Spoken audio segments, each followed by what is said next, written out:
The impacts on this community have been horrific, and of course there still are the ongoing potential impacts as well.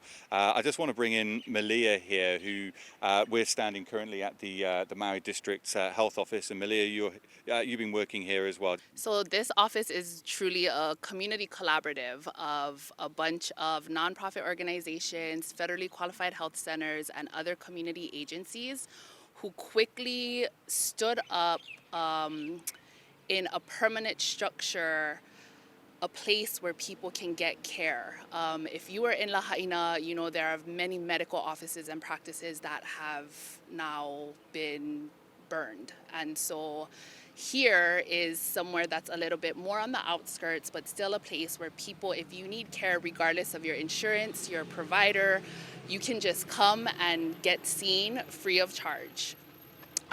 It's being kind of administrated by the Department of Health, and it was really the Department of Health who helped to usher all of these community partners to stand this up and provide services to the community of Lahaina.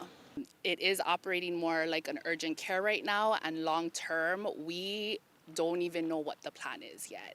Everything changes hour by hour, day by day, and we're shifting and pivoting as we respond to what the community needs are. I think when we talk about long-term planning, one of the most important things is that we do not forget the voices of the people of this community and of Lahaina. And when they are ready, it's important for them to know that we're holding space for them, and that when they're ready to rebuild and plan long term, that they have a seat at the table and they can tell us how we can best serve this community. We are on the verge of a mental health crisis, and of all ages, right? We're worried about the psychological impacts on these children and the devastation that they've endured. Parents, families,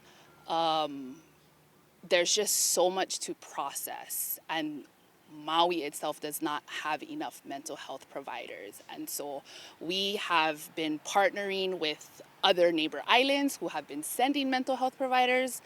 But right now, I think we're still in a state of kind of survival and trying to figure it out, still in a state of shock that we're not in that space where we can process yet the magnitude of what just happened to our island community.